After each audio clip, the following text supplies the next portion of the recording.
The mighty Penrith Panthers, widely considered the greatest team of the modern era, winning the last 4 premierships in a row, a feat that'll likely never happen again. But now in the 2025 season, they are likely to not even make the finals, as we are halfway through the season and they are sat in last place on the ladder. So what happened? What made the championship side go from the team to beat to the team at the bottom?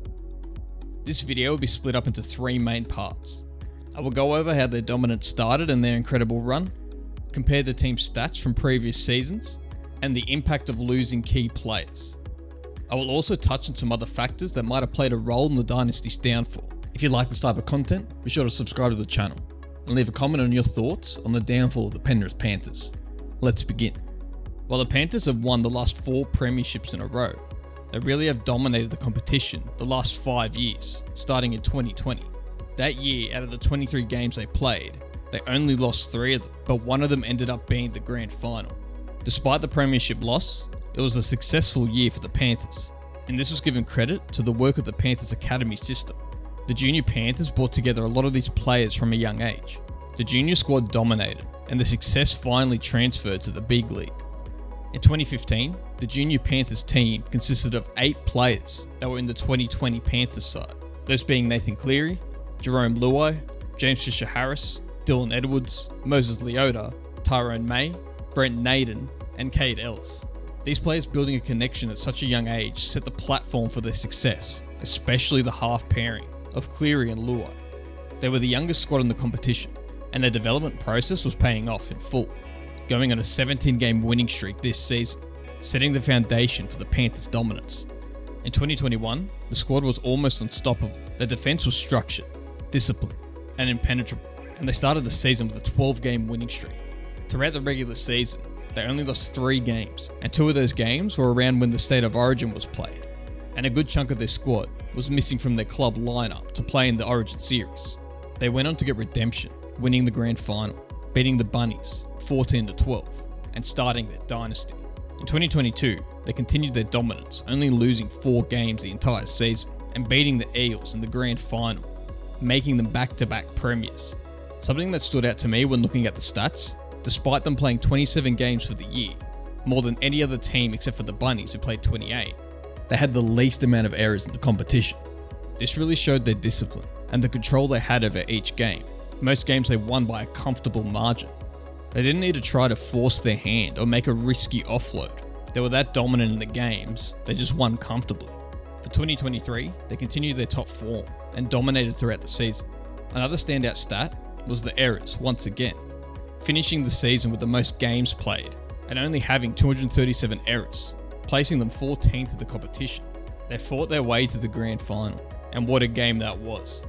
After being down 24-8 with 18 minutes to go, they made the biggest comeback in grand final history to win the game 26-24. A major part came from Nathan Cleary's brilliance. Many will consider this as the moment that cemented the Panthers as the greatest team of the modern era. 2024 would see the Panthers still dominate the season, but despite being 3 times premiership winners, they were not favourites to win going into the finals. The favourites went to the Melbourne Storm, but when the grand final came around, despite losing to the Storm twice in the regular season, they proved to be too good in the big game. With their dominant defence, consistency to control the game, and overall hunger and desperation, and trust they had in each other, they brought home the premiership for the 4th time in a row, a feat likely to never be replicated again. The question is now, how did it all go wrong? At the time of this recording, the Panthers are last on the ladder, with 3 wins, 1 draw, and 7 losses. I want to highlight some stat differences comparing this year to the previous years. One of them being what I briefly mentioned throughout the video, and that's their errors. All of these stats are gathered from the official NRL website. They currently have the 4th most errors in the comp, at 131, which averages at 11.9 per game. In 2024, they finished the year with 273 errors over 27 games. In 2023, it was 237 errors out of 27 games, then 250 errors in 2022, and then 301 in 2021, but that was from 28 games. If the Panthers managed to play 27 games this season, which would mean they'd have to make it to the grand final, which is very unlikely at this point, based on their average, they would finish the season with 321 errors at the end of the year, a significant increase from the champion side. A big part of this is due to the fact that they're always behind on the scoreboard. and they continuously need to chase points to get themselves back into the game.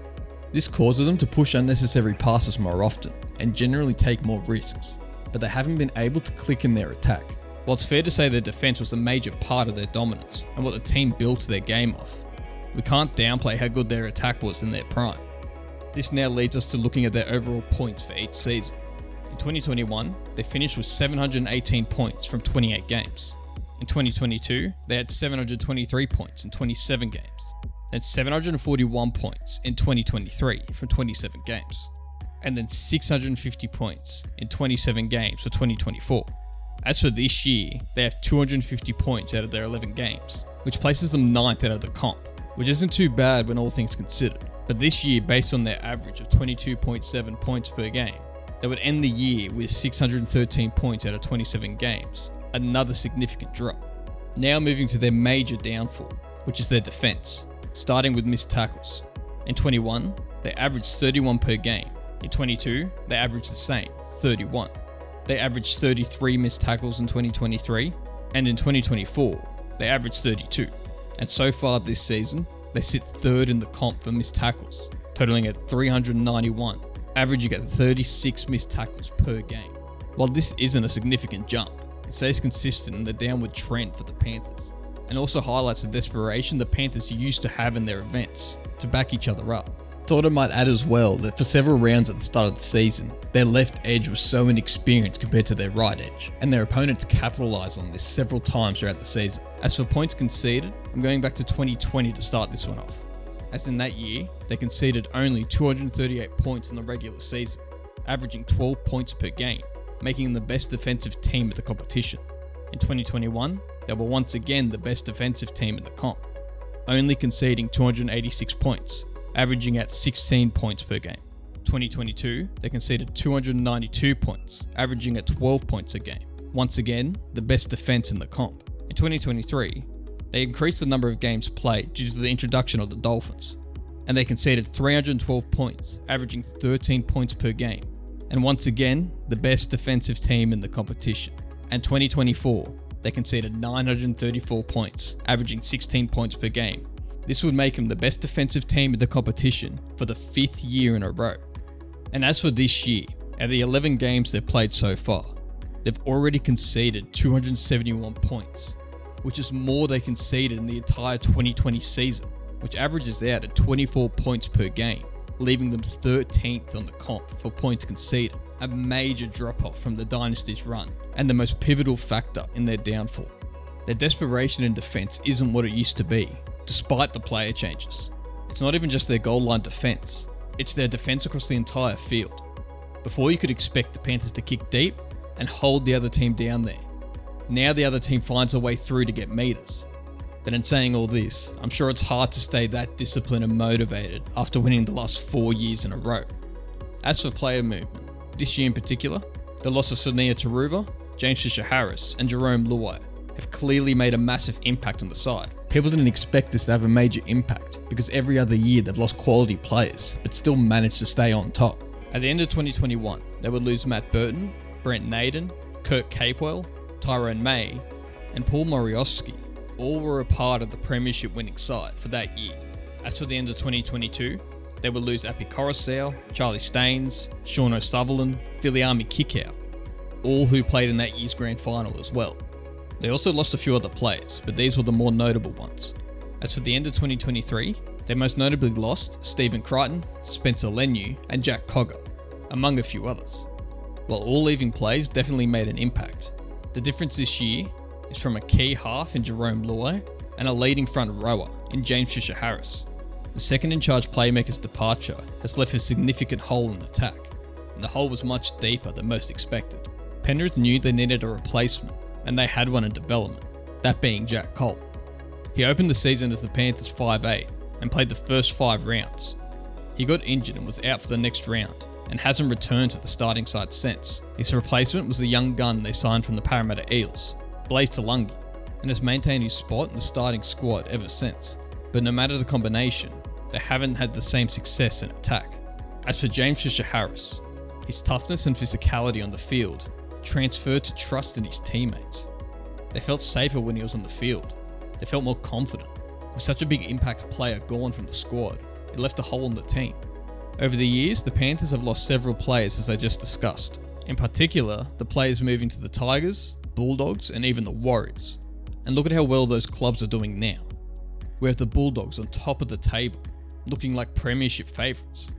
The Warriors in third, and the Tigers who are only just dropped out of the top 8 after just receiving the last 3 wooden spoons in a row.